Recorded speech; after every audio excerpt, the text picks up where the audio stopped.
வசிய சக்தி இரண்டு விதம். கொடிய மிருகங்களை வசியப்படுத்துவது ஒரு விதம். இன்னொரு விதம், ஒவ்வொரு மனிதனின் வெற்றிக்கு பின்னால் இருப்பது இதுதான். ஒரு மனிதனுக்கு தேஜஸ் எப்படி வரும் தெரியுமா? அன்பான நண்பர்களே வணக்கம். நாம் கேட்டுக்கொண்டிருப்பது திரியேந்திரா சௌந்தரராஜன் அவர்களின் 6ஆம் சக்தி நாவல். வாசிப்பது ஸ்ரீலதா தயாளன். அத்தியாயம் 1. குறிப்பு: அஷ்டமா சித்துக்களில் 6ஆவதாக விளங்கும் சித்து வசித்வம் என்னும் வசிய சக்தியாகும். வசிய சக்தி இரண்டு விதமானது. சில மூலிகை பொருட்களால் மந்திர தந்திரமாக செயல்படுவது ஒரு வகை சக்தி. மனதை ஒருமுகப்படுத்தி எண்ணங்களை கொண்டு இந்த உலகத்தவரை வசப்படுத்துவது இன்னொரு வகை சக்தியாகும். முதல் வகையான மந்திர தந்திரமான சக்தியை பெற அதர்வன மாயா வேதம் சில வழிமுறைகளை காட்டுகிறது. பீதாம்பர ஜாலம் மற்றும் மகேந்திர ஜாலம் என்னும் முறைகளெல்லாம் இதோடு சேர்ந்ததுதான். இது கிட்டத்தட்ட பாம்பு, தேள், சிங்கம், புலி போன்ற கொடிய மிருகங்களை பிடித்து அவைகளை அடக்கி ஆளுவதை போன்ற ஒரு கடினமான வழிமுறையாகும். ஆனால் இரண்டாவது வகையான மனதை ஒருமுகப்படுத்தி எண்ணங்களை கொண்டு உலகத்தவரை வசப்படுத்துவதே சிறந்த வழிமுறையாகும். ஒரு ஆச்சரியமூட்டும் விஷயம் என்னவென்றால், இந்த உலகில் பிறந்த ஒவ்வொரு உயிரிடமும் ஒருவித வசீகர சக்தி இயல்பாகவே இருக்கிறது. மயில் தனது அழகால், தோகையால் எல்லோரையும் வசீகரிக்கிறது. பாம்பு கூட தனது அழகிய படத்தால் பார்ப்பவர்களை அப்படியே கட்டி போடுகிறது. மனிதர்கள் வரையில் சிலரது அழகு நம்மை வசீகரிக்கும்.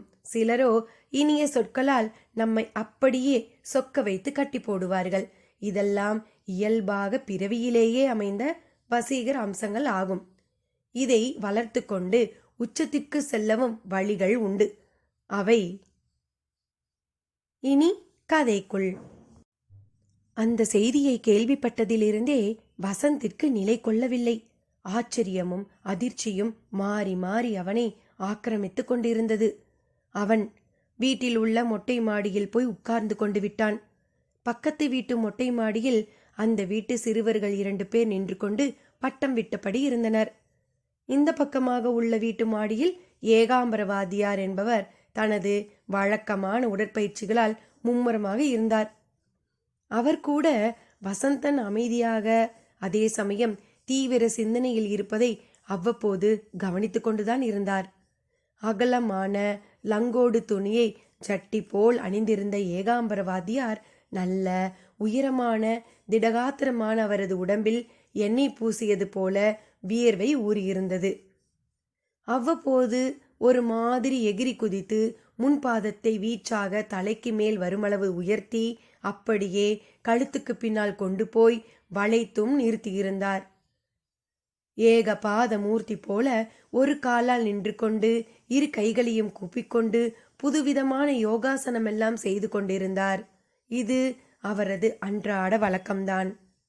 அடிக்கடி மொட்டை மாடி பக்கம் வரும் வசந்தனும் அதையெல்லாம் பார்ப்பான். எப்படி சார் இப்படியெல்லாம் உங்களால செய்ய முடியுது என்றும் கேட்பான். சார்னு சொல்லாதே, அது அடிமைன்னு பொருள் தர்ற வெள்ளைக்காரன் சொல். ஆசான்னு அழகா தமிழ்ல கூப்பிடு என்று அவரும் திருத்துவார். இருந்தாலும் அப்படி கூப்பிட அவனுக்கு நாக்கு வராது. ஆகையால் ஆசான் என்றும் கூப்பிடாமல், சார் என்றும் கூப்பிடாமல் ஒரு மாதிரி அவரிடம் பேசி சமாளிப்பான். ஆனால் எதையும் பேசாமல் எனக்கென்ன என்று மௌனமாக மட்டும் அவன் இருந்ததே இல்லை. அப்படிப்பட்டவனுக்கு இன்று என்ன வந்தது? எது அவனை இப்படி மௌனத்தில் போட்டு புதைத்திருக்கிறது? ஏகாம்பரவாதியாருக்கும் அவனது மௌனம் என்னவோ செய்தது.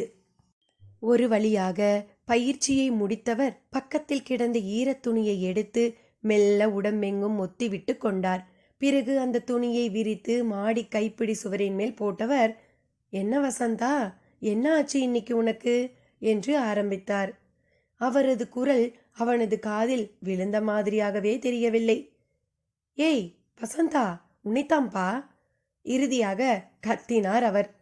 அவனும் பிரக்ஞை கலைந்தது போல அவரை பார்த்தான். என்ன ஆச்சு, ஏன் ஒரு மாதிரி இருக்க? அவனோ பதிலுக்கு வலிசலாய் சிரித்தான். இழிக்காதே, விஷயத்த சொல்லு. ஒண்ணுமில்ல சார். சார்னு கூப்பிடாதேன்னு சொல்லியிருக்கேன்ல. வாஸ்தவம்தான். அதுக்காக ஆசான்னு கூப்பிடுறது என்னவோ மாதிரி இருக்கு. சரி, அப்ப வாத்தியாரேன்னு சாதாரணமா கூப்பிடு. விடுங்க. நான் உங்களை எப்படி கூப்பிடுறதுங்கிறதெல்லாம் இப்ப எனக்கு முக்கியம் இல்ல. அப்ப வேற எதுதான் உனக்கு முக்கியம்? அப்படி கேளுங்க. எனக்கும் யார்கிட்டயாவது இதை பத்தி பேச மாட்டோமோன்னு தான் இருக்குது. எதை பத்திப்பா? வரேன். இப்படி மொட்டை மாடியில நின்னு பேசுற விஷயம் இல்ல வாத்தியாரே. கீழே திண்ணைக்கு வாங்க, சொல்றேன். நீ பீடிகை போடுறத பார்த்தா ஏதோ பெருசா இருக்குன்னு தான் தோணுது. ஆமா, இது எப்படி சாத்தியம்னே எனக்கு தெரியல. எதுப்பா? கீழே வாங்க சொல்றேன். பதிலோடு வேகமாக கீழே இறங்கத் தொடங்கினான். ஏகாம்பர வாத்தியாரும் புறப்பட்டார். சிலுசிலுவென்று சிலுசிலுப்பு அப்பிக் கிடக்கின்ற சிமெண்ட் பூசிய வளவளப்பான திண்ணை அது. சற்று தள்ளி வேப்பமரம். அதன் நிழல் கூட திண்ணை மேல்தான் விழுந்தபடி இருந்தது. வேப்ப நிழலும் காற்றும் மூச்சுக்கு பலம் என்பதாலோ என்னவோ ஏகாம்பர வாத்தியார் வீட்டு முன்னால் இடம் பார்த்து மரத்தை வைத்து விட்டார். அதுவும் பூதத்தின் தலை போல தழைத்து வளர்ந்து விட்டது. அந்த மரத்தின் கிளைகளில் எல்லாம் காக்காய் குருவி என்று ஒரே பறவை கூட்டம். எப்பொழுது பார் சலசல என்று ஒரே சப்தம் வேறு. அதை ரசித்தபடியே திண்ணையில் படுத்தால் சில நிமிடங்களிலேயே தூக்கமானது வந்து அப்படியே அள்ளிக்கொண்டு போகும். அப்படி ஒரு திண்ணை அது. அவர் வருவதற்கு முன்பாக வசந்தன் வந்துவிட்டான். அவரும் தன் தடித்த மீசையை நீவிக்கொண்டு லங்கோடிலிருந்து வேட்டிக்கு மாறியிருந்தவராக வந்து சேர்ந்தார். சொல்லு, என்ன விஷயம்? ஒண்ணுமில்ல வாத்தியாரே, இது ஒரு நம்ப முடியாத அதிசயம். சுத்தி வளைக்காம என்னன்னு நேரா சொல்லு. நான் காலேஜில் படிக்கும்போது மாரிமுத்துன்னு ஒருத்தன் என் கூட படிச்சான். சரி, அவனுக்கு என்ன? கேளுங்க. அவன் ஒரு சரியான மாங்காமடையன். கண்ணங்கரியேன்னு ஆத்தங்கரை கருப்பச்சாமி மாதிரி தான் இருப்பான். நாங்கெல்லாம் பிளாக் மாரின்னு தான் கூப்பிடுவோம். விஷயத்துக்கு வராம பீடிகையா போடுறியே, எனக்கு பொறுமையே போயிட போகுது. அவசரப்படுறீங்களா வாத்தியார? நான் அவனை பத்தி இப்படியெல்லாம் சொல்ல காரணம் இருக்குது. என்ன புடலங்கா காரணம்? சுருக்கமா கன்றாவியா இருப்பான்னு சொல்லேன். ஆமாம், அப்படியே தான். நம்ம எதுக்கு நின்று பேசினா வாய் ஒரே அடியா நாரும். நாங்கெல்லாம் ஒழுங்கா பல் விளக்க மாட்டையாடா மாறி அப்படின்னு கேட்போம். கண்ணுலேயும் எப்பவும் பீலை அப்பி கிடக்கும். அச்சு அசல் கருங்குரங்கு மாதிரியே தான் இருப்பான். சரிப்பா, அவனுக்கு என்ன? என்ன வாத்தியாரே அப்படி கேட்டுட்டீங்க? இன்னைக்கு அவன் யார் தெரியுமா? யாரு? பிரபல சினிமா நடிகை வந்தனா இருக்கால. எனக்கு வந்தனாவையும் தெரியாது, சந்தனாவையும் தெரியாது. தெரிஞ்சுக்கோங்க, வந்தனாதான் இப்ப நம்பர் 1 ஸ்டாரு. அவள் ஒரு சொடக்கு போட்டா அப்படியே மயங்கி விழ ஒரு கூட்டமே தயாரா இருக்குது வாத்தியாரே. சரி, அவளுக்கும் உன் நண்பன் மாரிமுத்துவுக்கும் என்ன சம்பந்தம்பா? வாத்தியார, இவன் குப்பை தொட்டினா அவ நிஜமாலுமே ஆகாய நிலா வாத்தியார. சரிப்பா, விஷயத்துக்கு வா. இவ்வளவு சொன்னதுக்கு பிறகும் விஷயத்துக்குள்ள வான்னா நான் என்னத்த பேசுறது? ஆமா, நீங்க தினத்தந்தி தினமலர்லாம் படிக்கிறது கிடையாதா? எங்கப்பா, அதுக்கெல்லாம் எங்க நேரம் இருக்குது? கிழிஞ்சது கிருஷ்ணகிரி. நீங்க அந்த பேப்பர்கள் எல்லாம் பார்த்துருந்தா தெரிஞ்சிருக்கும். இந்த மாரிமுத்து தான் வந்தனாவுக்கு இப்ப புருஷன். சரி, இப்ப அதுக்கு என்ன? என்ன வாத்தியார் அப்படி கேட்டுட்டீங்க? வந்தனா ஒரு உலக பேரழகி, கோடீஸ்வரி. இந்த மாரிமுத்துவோ சரியான சோப்பலாங்கி. பிஎஸ்சியில கூட இன்னும் 4 பேப்பர் அரியர்ஸ் வச்சிருக்கான். அப்ப இப்படி ஒரு கரிவண்டியை அந்த பேரழகி எப்படி கல்யாணம் பண்ணிட்டாங்கிறது இப்போ உன் குழப்பம், அவ்வளோதானே? ஆமா சாமி. வந்தனாவுக்கு பெரிய பெரிய மந்திரிங்கள்லாம் பிராக்கெட் போட்டு பார்த்தாங்க. பாச்சா பலிக்கல. இவன் எப்படி அவகிட்ட சிக்குனான்னு தான் தெரியல. இதில் ஆச்சரியப்பட என்ன இருக்கு? அவளோ நடிகை. ஒரு நடிகையை எந்த நல்ல ஆம்பளையாவது கல்யாணம் பண்ணிக்குவானா? அட, அந்த நடிகை தான் ஆகட்டும், எந்த நல்ல ஆம்பளைகிட்டையாவது கட்டுப்பட்டு நடப்பாளா? அவங்களுக்கெல்லாம் கை கடக்கமா உட்காருனா உட்காரு, நில்லுனா நிற்கிற மாதிரியான கேரக்டருங்கள் தானே பிடிக்கும். இல்லை வாத்தியாரே, நீங்கள் சொல்கிறபடி பார்த்தா அவளுக்கு மாரிமுத்து கால் அமைக்கி விடணும். ஆனால் மாரிமுத்துவோ அவள் அப்படியே விரட்டு விரட்டுன்னு விரட்டுறான். இனிமே நீ நடிக்கக்கூடாதுன்னு வேற அவகிட்ட சொல்லிட்டு இருக்கான். அவளும் சரின்னு சொல்லி நடிகை வந்தனா சினிமாவுக்கு முழுக்குன்னு இன்னைக்கு பேப்பர்ல மேட்ரு வந்துருச்சு. வசந்தன் சொன்னது வாத்தியார் ஏகாம்பரத்தை கூட கொஞ்சம் போல சிந்திக்க வைத்தது. என்ன வாத்தியாரே, ஆச்சரியமா இருக்குதுல்ல? கொஞ்சம் ஆச்சரியமா தான் இருக்கு. அதே சமயம் இது ஒன்றும் பெரிய விஷயம் இல்லைங்கிற மாதிரியும் தோணுது. எப்படின்னா, சில பெண்களுக்கு விசித்திரமான ரசனை இருக்கும். இந்த நடிகை அந்த ரகத்தை சேர்ந்தவளாய் இருப்பா. இந்த மாரிமுத்து கருப்பா இருந்தாலும் நல்ல வாட்ட சாட்டமா இருப்பானா? ஐயோ, மார்பை காட்டுனா எலும்பை நீங்க எண்ணிடலாம், அப்படி இருப்பான். என்ன நீ என் எல்லா கேள்விகளுக்கும் எதிராவே பதில் சொல்ற? நான் இப்ப சொல்றேன், நல்லா கேட்டுக்கோ. அவன்கிட்ட நிச்சயமா அந்த வந்தனாவை கட்டி போடுற மாதிரி ஏதாவது ஒரு விஷயம் இருக்கும். மண்ணாங்கட்டி, வாயை திறந்தா கூவம் வாத்தியாரே. இருக்கலாம். நீ எதுக்கும் நல்லா யோசிச்சு பாரேன். அதெல்லாம் ஒண்ணுமே இல்ல. நானும் கூட்டியும் கழிச்சும் பார்த்துட்டேன். எதுலேயுமே அவன் விஷயம் டேலி ஆக மாட்டேங்குது. இல்லப்பா, ஏதாச்சும் இருக்கும். இல்ல வாத்தியாரே, எப்ப பார் சில மாய மந்திர புத்தகங்களை வச்சு படிச்சுக்கிட்டு இருப்பான். நாங்களும் நீ மந்திரவாதியா வரத்தான் லாயக்குன்னு கலாட்டா பண்ணுவோம். மாய மந்திர புத்தகங்களா? பேர் தெரியுமா? யாருக்கு தெரியும்? மன்மத ஜாலமோ மகேந்திர ஜாலமோன்னு வரும். வசந்தன் சாதாரணமாகத்தான் சொன்னான். ஆனால் ஏகாம்பரவாதியார் வாயை பிளந்து விட்டார். அத்தியாயம் 2. குறிப்பு. வசியம் என்றாலே அது ஒரு மாயக்கலை என்கிறார் போல் ஒரு எண்ணம்தான் எல்லோரிடமும் இன்று உள்ளது. உண்மையில் வசியம் என்பது மனித சக்திக்கு உட்பட்ட ஒரு ஆற்றல். வாழ்க்கையில் வெற்றி பெற்ற ஒவ்வொருவரிடமும் அவரது வெற்றிக்கு பின்னால் ஒரு சக்தியாக இருப்பது வசியமாகத்தான் இருக்க முடியும். அரசியல்வாதிகள் தங்கள் பேச்சின் வசீகரத்தால் தான் வெற்றி பெற முடியும். நடிகர்கள் தங்கள் நடிப்பின் வசீகரத்தால் தான் புகழ் பெற முடியும். தெருவில் குச்சி மிட்டாய் விற்பவர்கள் கூட ஆடி பாடி வசீகரித்தால்தான் விற்பனை நன்கு இருக்கும். ஒருவரின் தனித்திறன் என்பது பட்டை தீட்டப்படும் பொழுது வசிய சக்தியாக மாறுகிறது. பட்டை தீட்டிக்கொள்வது எப்படி என்பதில்தான் சூட்சுமம் இருக்கிறது. இனி கதைக்குள். ஹோட்டல் நௌரங்.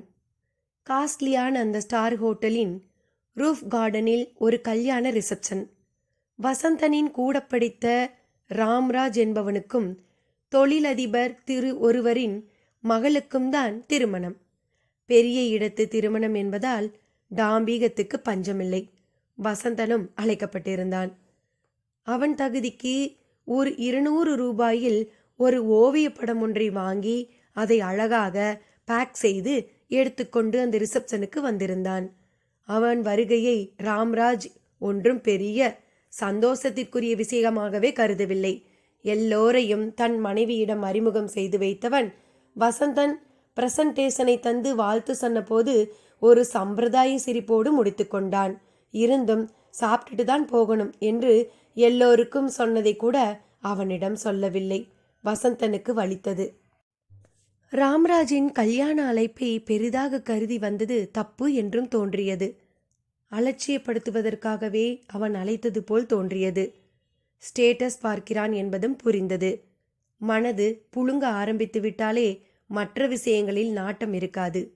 பிரசன்டேஷனுக்காக செலவழித்த 200 ரூபாயும் தண்டம் என்று தோன்றியது. ஆளுக்கு ஆள் கூல் ட்ரிங்க்ஸ், ஹாட் ட்ரிங்க்ஸ் என்று முழுங்கிக் கொண்டிருந்தார்கள். ஆர்கெஸ்ட்ரா குரூப் ஒன்று யார் கேட்கிறார்கள் கேட்கவில்லை என்பதை பற்றி கவலையே இன்றி பாட்டு பாடி ஆட்டம் போட்டு கொண்டிருந்தது. இப்பொழுது ஆர்கெஸ்ட்ரா என்றாலே நடிகர்கள் குரலில் மிமிக்ரி செய்வது என்பது ஒரு சடங்காகி விட்டது. ஒரே வசனத்தை ஒவ்வொரு நடிகரும் எப்படி பேசுவார்கள் என்று பேசி காட்டி கைத்தட்டல் வாங்க ஒருவன் முன் வந்திருந்தான். வசந்தனுக்கு எரிச்சலாக வந்தது. அப்படியே நழுவி விடுவது நல்லது என்று தோன்றியது. நழுவ காலெடுத்தான். கச்சிதமாக தோளின் மேல் ஒரு கை வந்து விழுந்தது. யார் என்று பார்த்தான். பிரபாகர், அவனது இன்னொரு நண்பன். ஹாய், என்னடா கிளம்பிட்டியா? ஆமாண்டா, வேலை இருக்கு. வேலை இருக்கா? வெறுப்பா இருக்கா? பிரபாகர் புள்ளி வைத்தான். விட்டால் கோலம் போடுவான் போல் தோன்றியது. வசந்தன் மௌனத்தில் அதற்கு இசைவை தந்தான். புரியுது. ராம்ராஜ் சரியா உன்னை ரிசீவ் பண்ணலன்னு ஃபீல் பண்ற. சரிதானே? ஆமாண்டா. யாரோ வேண்டாதவங்க வந்தா பார்ப்போமே, அப்படி பார்க்கறான். கவனிச்சேன். நானும் உன் கேஸ்தான். அப்ப கிளம்பு. இனியும் இங்க இருக்கிறது மரியாதை இல்ல. போடா ஃபூல். 500 ரூபாய்க்கு நான் ப்ரெசன்ட் பண்ணியிருக்கேன். அதுக்கு ஈக்குவலா இங்க டின்னரை ஒரு பிடி பிடிச்சிட்டு அப்படியே ஃபுல் அடிச்சாதான் காம்பன்சேட் ஆகும். சாரிடா, இப்படி கணக்கு பார்க்க நான் தயாரில்ல. போயிட்டு போகுது போ. அன்பும் நட்புமே இல்லாதப்ப கிஃப்ட்டுக்கு போய் மதிப்பு கொடுத்துக்கிட்டு. தப்பா யோசிக்கிற. நாம போறதால அவனுக்கு ஒரு நஷ்டமும் இல்ல. நம்ம நஷ்டமும் லாபமா மாறப் போறது இல்ல. நமக்கு மனப்புழுக்கம் ஏற்பட்டதுதான் மிச்சம். ஸோ நம்ம இன்சல்ட் பண்ணாம பண்ணின அவனை கொஞ்சம் போல பதற வைக்கணும். சாரி, எனக்கு அதுக்கு சக்தி இல்லை. நான் புழுங்க ஆரம்பிச்சிட்டா என்னால் நார்மலாக இருக்க முடியாது. நான் கிளம்புறேன். வசந்தன் பேச்சோடு சில அடிகள் தான் போட்டிருப்பான். எதிரில் திபுதிபுவென்று ஒரு கூட்டம். அந்த ரிசப்ஷன் ஹாலிலும் ஒரே பரபரப்பு. எல்லோரும் முண்டியடித்து கொண்டு மெயின் வாசலை பார்க்க நடிகை வந்தனாவோடு உள்ளே நுழைந்து கொண்டிருந்தான் மாரிமுத்து. இது எப்படி நடக்கலாம், இது எப்படி சாத்தியம் என்று வசந்தனை புழுங்கவிட்ட அதே மாரிமுத்துதான். வசந்தனுக்கு அவனை அங்கு பார்க்கவும் கொஞ்சம் சுருக்கென்றது. இந்த நண்பனின் திருமணத்திற்கு அவன் வருவான் என்று துளி கூட வசந்தன் எதிர்பார்க்கவே இல்லை. அவ்வளவு கூட்டத்திலும் மாரிமுத்து வசந்தனை பார்த்துவிட்டு, டேய் வசந்தா என்று உரக்க குரல் கொடுத்தான். இது வசந்தனுக்கு அடுத்த ஆச்சரியமாகியது. விறுவிறுவென்று நடந்து வந்தவன் வசந்தனின் தோளை பற்றி, எப்படி இருக்க என்றான். நல்லா இருக்கேன், நீ எப்படி இருக்க? எனக்கு என்னடா ஃபைன். ஆ வந்தனா, இவன் என் க்ளோஸ் ஃப்ரெண்ட் வசந்தன். காலேஜில் நான், ராம்ராஜ் இவனெல்லாம் ஒரே செட்டு. ராம்ராஜ் செய்ய தவறியதை மாரிமுத்து செய்யவும் வசந்தனுக்கு அவன் மனநிலையே மாறிப்போனது. பிறகுதான் மாரிமுத்துவும் ராமராஜை நெருங்கி சென்று வாழ்த்துக்களை சொல்லி பிரசன்டேஷனையும் தந்தான். டேய் இரு, உன் கூட நிறைய பேசணும் என்று ராம்ராஜ் அருகில் நின்றபடி போட்டோவுக்கு போஸ் கொடுக்கும்போது குரல் கொடுத்தான். பிறகு நீயும் வாடா, எங்க நம்ம ஃப்ரெண்ட்ஸ் எல்லாம் என்று பார்த்து பார்த்து எல்லோரையும் அழைத்து வந்தனாவை நடுநாயகமாக நிறுத்தி புகைப்படம் எடுத்துக்கொண்டான். எல்லோர் பார்வையும் அவள் மேல்தான் இருந்தது. அவளும் மொழுவென்று மெழுகு பொம்மையாட்டம் இருந்தாள். மேக்கப் அழகா இல்லை இயற்கையாகவே அழகியா என்கின்ற சந்தேகமெல்லாம் வந்து போனது. சிம்பிளாய் ட்ரெஸ் செய்திருந்தாள். முழங்கை வரை கை வைத்த ரவிக்கையும் சருகு போன்ற சேலையும் உடுத்தி கொஞ்சம் டிரான்ஸ்பரன்சியோடு உட்பாகங்களை காட்டினாள். தலைமுடியும் நல்ல நீளத்தில் மிக துப்புரவாக ஒன்றோடு ஒன்று ஒட்டாமல் கரும்பட்டு நூலை போல் இருந்தது. தலைமுடியை இப்படியெல்லாம் கூட பராமரிக்க முடியுமா என்று தோன்றியது. மாரிமுத்துவோ நேரெதிராய் இருந்தான். கருத்த உடம்பு, சிகரெட் பிடித்து காய்ந்து போன உதடு, கொஞ்சம் பிதுங்கியது போன்ற நெற்றி, இடுப்புக்கு மேல் சீராகவும் அதற்கு கீழே மட்டும் சரியாக வளராமலும் போய்விட்டது போல ஒரு வித்தியாசமான உயரம். வசந்தனுக்கு அவர்களது ஜோடி பொருத்தம் மீண்டும் பெரிய ஆச்சரிய விஷயமாகி அலைமோத தொடங்கியது. அவனே கருப்பு, நெற்றியில் கொஞ்சம் போல மையும் செந்தூரமும் இட்டிருந்தான். அதில்தான் ஏதோ விஷயம் இருக்க வேண்டும் என்று தோன்றியது. கொஞ்சம் பரபரப்பு குறைந்து கையில் ஒரு கூல்ட்ரிங்க்ஸ் பாட்டிலோடு மாரிமுத்தும் வசந்தனிடம் வந்தான். என்னடா வசந்த், நீ எப்போ கல்யாண பத்திரிக்கை தரப்போற? எங்கடா, 2 அக்காங்க இருக்காங்க, அவங்க கரையேறணும். அதுக்காக வயசெல்லாம் போய் தாத்தா ஆன பிறகு கல்யாணம் பண்ணிக்க போறியா? என்ன விடு, உன்கிட்ட ஒன்று கேட்கணும். தெரியும் நீ என்ன கேட்க போறேன்னு நல்லா தெரியும். நீ ஏண்டா உன் கல்யாணத்துக்கு யாரையும் கூப்பிடலன்னு தானே கேட்க போற? ஆமாம், அதே சமயம் எப்படிரா வந்தனா எப்படி சம்மதித்தாள் என்று கேட்க ஆசைப்பட்டு அது முடியாமல் நாக்குக்குள்ளேயே அடங்கி போனது அந்த கேள்வி. என்ன கேட்க வரேன்னு நல்லா தெரியுது. வந்தனா ஒரு பெரிய ஸ்டார். அவளை எப்படி நான் கல்யாணம் பண்ணிக்கிட்டேன்னு தானே? அவன் தலை ஆமாம் என்றும் இல்லை என்றும் இருவிதமாக ஆடியது.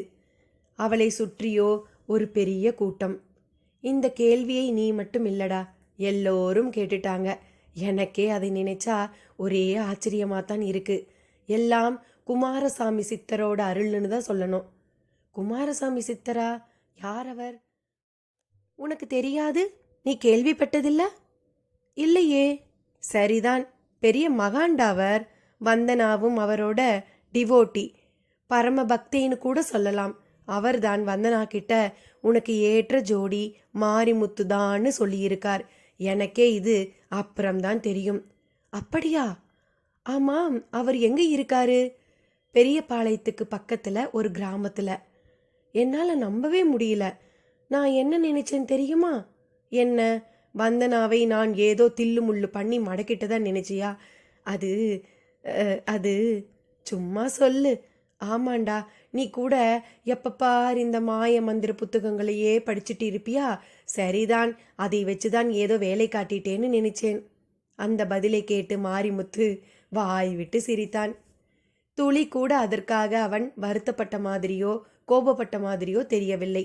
வசந்தனுக்கும் அந்த சிரிப்பு அதிர்ச்சியாகத்தான் இருந்தது. ஒரு வகையில உன்னை நான் பாராட்டுறேன்டா. நீ என்ன நினைச்சியோ அதை அப்படியே சொல்லிட்ட பாரு, அதுக்காக. ஆனா ஒரு விஷயம் வசந்தன், எந்த புத்தகத்தை வச்சும் மாய மந்திரங்களை எல்லாம் நாம புரிஞ்சுக்கவோ தெரிஞ்சுக்கவோ முடியாதுங்கிறது தான் உண்மை. அதெல்லாம் ஒருவித தப்பான இன்ட்ரெஸ்ட்னு தான் சொல்வேன். மாரிமுத்து சொல்ல சொல்ல வசந்தனுக்கு ஆச்சரியம் அதிகமாகிக் கொண்டே போனது.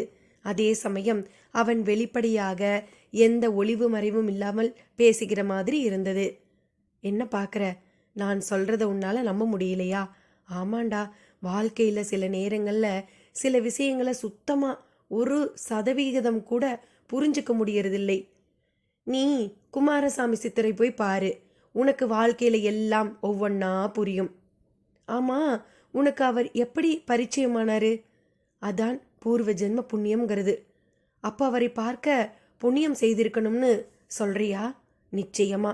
அவரேன்னு மட்டும் இல்ல வசந்தன், எந்த ஒரு சாமியாரை பார்க்கவும் நாம புண்ணியம் செய்திருக்கணும். அவன் பதில் வசந்தனை ஒரு மாதிரி கண்களை உருட்ட செய்தது. எதுக்கு கண்ணை அப்படி உருட்டி பார்க்குற? சத்தியமா சொல்றேன், நீ இப்படியெல்லாம் பேசுவேன்னு நான் எதிர்பார்க்கவே இல்லை. முதல்ல நீ என்னையெல்லாம் மதிச்சு பேசுவேயோ இல்லையோன்னு நான் நினைச்சேன். அடுத்து அப்படியே பேசினாலும் உன் பேச்சில் அலட்டல் கொடி கட்டி பறக்கும்னு தான் நினைச்சேன். நீயோ தோற்றத்திற்கும் பேச்சுக்கும் சம்பந்தமே இல்லாத மாதிரி தத்துவமா பேசுறியே. இது என்னன்னு சொல்றது? என்னன்னு சொல்றது? எப்பவும் எல்லோரையும் ஒரே மாதிரி பார்க்க கூடாதுன்னு தான் சொல்லணும். அதோட உனக்கு யாரையும் சரியா எடை போட தெரியல. உனக்கு அந்த பக்குவம் வரலேன்னு தான் சொல்லணும். மாரிமுத்து தன் பேச்சில் வசந்தனை செல்லமாக கண்டித்தான். என்னங்க? அவன் மனைவி நடிகை வந்தனாவின் குரல் இடையில் அவனை அழைத்தது. என்னடா? அவனும் செல்லமாய் எதிர்கொண்டான். நேரமாச்சு, கிளம்பலாமா? எனக்கு 9:30க்கு ஃப்ளைட்டு. அட ஆமாம்ல, சாரி வசந்தன். வந்தனா ஒரு ஷூட்டிங்காக குல்லு மணாலி போறா. என்னையும் கூட கூப்பிடுறா. 9:30க்கு ஃப்ளைட். அப்ப நான் கிளம்புறேன். அவன் கைக்குலுக்கி விடை பெற்று கொண்டான். வசந்தனுக்கு எல்லாமே கனவு போல் இருந்தது. அதுவரை அங்கும் இங்குமாய் நின்று பேசிக்கொண்டிருந்த பிரபாகர் மெல்ல அவன் அருகே வந்து சேர்ந்தான். என்னடா அப்பவே கிளம்புறேன்னு? மாரிமுத்து வந்தனாவோட வரவும் உன் கோபம் எரிச்சல் எல்லாம் மாறி போச்சா? ஆமாண்டா, மாரிமுத்து நம்ப முடியாதபடி மாறிட்டான்டா. அவன் பேசுனத கேட்டியா நீ? ம், காதுல விழுந்துச்சு. சித்தரு சாமியாருன்னு பூ சுத்திக்கிட்டு இருந்தான். நீயும் மகுடி நாகம் மாதிரி தலையாட்டிக்கிட்டு நின்னுகிட்டு இருந்த. இல்லடா, அவன் சொல்றதுலேயும் ஏதோ கொஞ்சம் உண்மை இருக்கிற மாதிரி தான் தெரியுது. போடா புடலங்கா. ஒரு நடிகையை மனசு ஒப்பி கல்யாணம் பண்ணிக்கிட்டேன்னு சொன்னா எல்லாரும் கேலி செய்வாங்கன்னு அவன் சாமியார் சொன்னாரு, சித்தர் சொன்னாருன்னு கதை விட்டா அதை நீ நம்பிட்டியா? அப்படின்னா வந்தனா மாதிரி சில நடிகைங்களுக்கு கைக்கடக்கமான புருஷங்க தான் தேவை. அதுலேயும் இவனை மாதிரி குட்டை குட்டையா விகாரமா இருக்கிறவன்னா என்ன சொன்னாலும் கேட்பானுங்க. இதெல்லாம் உனக்கு புரியாதுடா. பிரபாகர் வேறு ஒரு கோணம் காட்டினான். வசந்தனுக்கு குழப்பியது. உண்மை இதில் எங்கே இருக்கிறது? அத்தியாயம் 3. குறிப்பு: வசீகரம் என்பது அழகு சார்ந்த ஒன்று. அழகுணர்வோ ஆளுக்கு ஆள் மாறுபடும். ஒருவருக்கு மிக அழகாக தெரியும் ஒரு விஷயம் இன்னொருவருக்கு சுமாராகத்தான் தெரியும். எல்லோரும் ஒப்புக்கொண்டு மயங்குகிற அழகை தேஜஸ் என்பார்கள். தேஜஸ் என்பது பிறக்கும்போதே நம்முடன் பிறந்து வருகிற ஒன்று கிடையாது. அழகு சாதனங்களாலும் அதை அடைய முடியாது. தேஜஸ் என்பது ஒவ்வொரு மனிதனுக்குள்ளும் மறைந்திருக்கும் ஒரு காந்த ஒளியாகும். இது வெளிப்பட மனமானது அலைப்பாயாமல் இருக்க வேண்டும். மனதை எண்ணங்களே இல்லாமல் அடக்கி கட்டுப்படுத்தத்தான் யோகா, தியானம் முதலியவைகளை பழகுகிறோம். மனதை தழும்பிக் கொண்டே இருக்கும் ஒரு நீர்நிலையோடு ஒப்பிடலாம். அப்படி ஒரு நீர்நிலையில் தெளிவாக எதையும் பார்க்க முடியாது. ஒரு சிறு அசைவும் இல்லாதபடி நீர்ப்பரப்பு இருக்கும்போது அதில் நாம் எட்டி பார்த்தால் நம் முகம் கண்ணாடியில் பார்க்கின்ற மாதிரி மிக தெளிவாக தெரியும். நம் மனது இதுபோல் எந்த எண்ணங்களும் இன்றி அலைப்பாயா தன்மையுடன் இருக்கும்போது மனதை ஆட்டி படைத்த சக்தி கட்டுப்படுத்தப்பட்ட நிலையில் உடம்பின் புறத்தில் பீரிட்டு செல்ல முயலும். அப்போது நமது தோலின் நிறம் எப்படிப்பட்டதாக இருந்தாலும் அது பொன்னை போல ஒளிரும். குறிப்பாக முகமும் கண்களும் ஒருவித ஒளி வந்து ஒட்டிக்கொண்ட மின்னுகிற மாதிரி மின்னும். இதைத்தான் தேஜஸ் என்கிறோம். இதற்கு முகத்தில் விபூதி, திருமண், குங்குமம் முதலியவை தரிக்கும் பழக்கங்களும் துணை செய்யும். நமது நெற்றியில் புருவ மையத்தில்தான் ஆக்கினை என்னும் சுடர் இருக்கிறது. இந்த சுடர் தீச்சுடர் போன்றதன்று. இது ஒருவித மிதமான வெப்பம். இதனால் அந்த பாகத்தில் ஒருவித கொழுப்பு கரைந்து திரவமாய் பரவியிருக்கும். இது ஞான திருஷ்டிக்கு எதிரானது. பளிச்சென்ற கண்ணாடியில் எண்ணெயை பூசினால் எப்படி இருக்கும்? அப்படி இருக்கும் நாம் தரிக்கும் திலகங்கள். நீரில் குழைத்து பூசப்படுவதால் அவை உறிஞ்சும் தன்மை படைத்ததாலும் அந்த குணம் உறிஞ்சப்பட்டு ஆவியாகிவிடும். இது ஒரு நாள் ஒரு முறை திலகம் இட்டுக்கொள்வதால் நிகழ்வதில்லை. வழக்கமான செயல்பாடாய் இருக்க வேண்டும். மஞ்சள் குங்குமத்துடன் திகழும் பல சுமங்கலி பெண்கள் முகம் பளிச்சென்று இருக்க இதுவே காரணம். இப்படி தியானம், திலகம் இரண்டிலும் தவறாமல் இருப்பவர்கள் முகத்தில் புத்தொளி புரளும். அதுதான் தேஜஸ். தேஜஸ் வசியத்தின் முதற்படி. இனி கதைக்குள். ஆபீஸில் வேலை நெட்டி முறித்தது. கரண்ட் போய்விட்டதால் ஏசி வேலை செய்யவில்லை. புழுக்கமோ உடம்பில் வியர்வையை உறிஞ்சி துப்பிக் கொண்டிருந்தது. வசந்தனால் முடியவில்லை. சட்டை பட்டன்களை பிரித்து விட்டு கொண்டான்.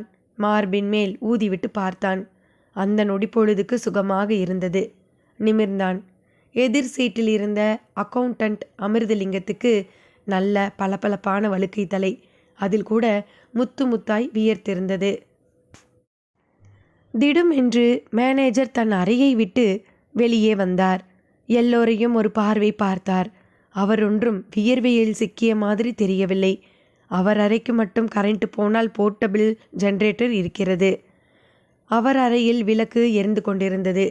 ஏசிக்கு பதிலாக மின் விசிறி சுழன்று கொண்டிருந்தது. கரண்ட் கட்டானா வேலை பார்க்கக்கூடாதுன்னு சட்டமா? எடுத்த எடுப்பில் அவர் அப்படி கேட்பார் என்று யாரும் எதிர்பார்க்கவில்லை. எல்லோரும் விழித்தார்கள். என்ன அமிர்தலிங்கம், உங்களைத்தான்? இல்லை சார், வேலை பார்த்துக்கிட்டு தான் இருந்தோம். அங்கே உள்ளே இருந்து கண்ணாடி வழியாக பார்த்துக்கிட்டு தான் இருந்தேன்.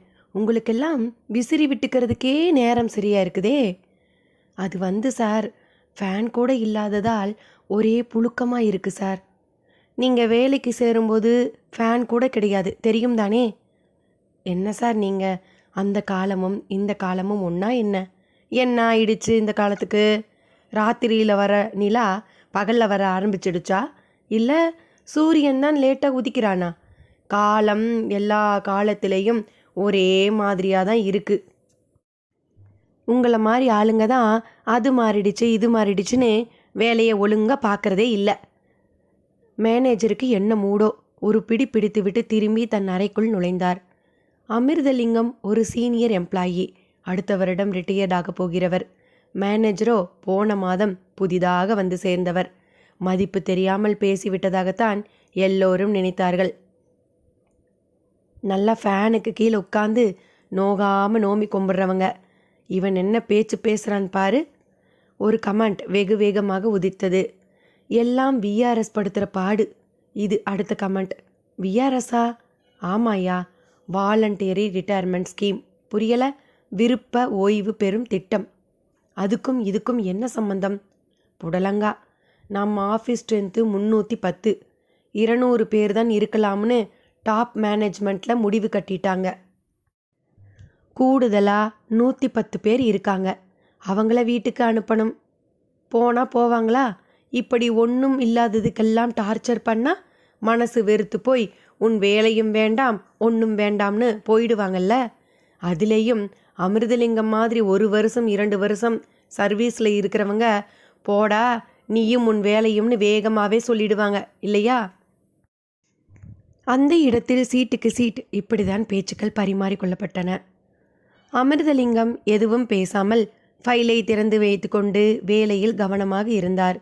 வேர்வை கையின் புறங்கை வழியாக ஓடி காகிதத்தில் பட்டு பிசு பிசுவென்று ஒட்டியது. கர்ச்சீப்பை எடுத்து துடைத்து விட்டு கொண்டார். என்ன அமிர்தலிங்கம் சார், என்ன எதுவும் பேச மாட்டேங்கிறீங்க? ஒருவன் அவரை வம்புக்கு இழுத்தான். வசந்தன் பார்த்து கொண்டே இருந்தான். அவரோ நிமிர்ந்து பார்த்து விரக்தியில் சிரிப்பவர்கள் மாதிரி ஒரு சிரிப்பு சிரித்தார். அடேங்கப்பா, இது என்ன சிரிப்புன்னு இப்படி சிரிக்கிறீங்க? சிரிக்காம அந்த ஆள் எதிர்க்க தைரியமாக பேசினாலாவது பரவாயில்லை, அவர் போன பிறகு பின்னால் பேசுகிறீங்களேப்பா. அப்போ எதுவும் பேசாமல் அவன் ஆட்டி வைக்கிற மாதிரி ஆடுங்கடாங்கிறீங்களா? உங்களை நான் அப்படி சொல்வேனா? எனக்கு வேறு வழி இல்லை. இன்னும் 2 வருஷம் கூடுதல் சர்வீஸ் தந்தா கூட என் கஷ்டம் தீராது. காலேஜில் படிக்கிற பொண்ணு ஒருத்தி, கல்யாண வயசை தாண்டியும் கல்யாணமாகாத பொண்ணு ஒருத்தி. நான் கோவிச்சா கதையாகுமா? அவர் பதில் சொல்லி முடிக்கும் முன் மேனேஜர் அறை கதவு திறந்திருக்கிற மாதிரி திறந்து திரும்பவும் மேனேஜர் முகத்தில் கோபாக்னி.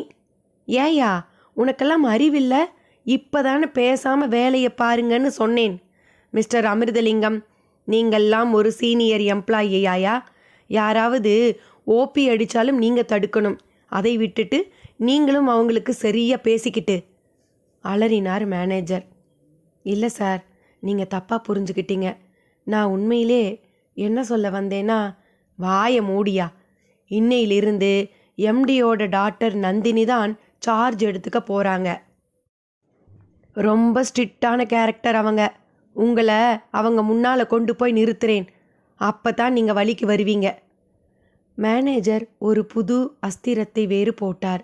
அது நன்றாகவே வேலை செய்தது. அமிர்தலிங்கத்துக்கு அழுகையே வந்துவிட்டது. மேனேஜரும் கத்தி முடித்துவிட்டு திரும்ப அறைக்குள் புகுந்து கொண்டார். அமிர்தலிங்கம் பார்வை எல்லோரையும் ஒரு முறை முறைத்தது. வசந்தனுக்கு அவரை பார்க்க மிக மிக பரிதாபமாக இருந்தது. எழுந்து போய் ஆறுதல் சொல்லக்கூட முயன்றான்.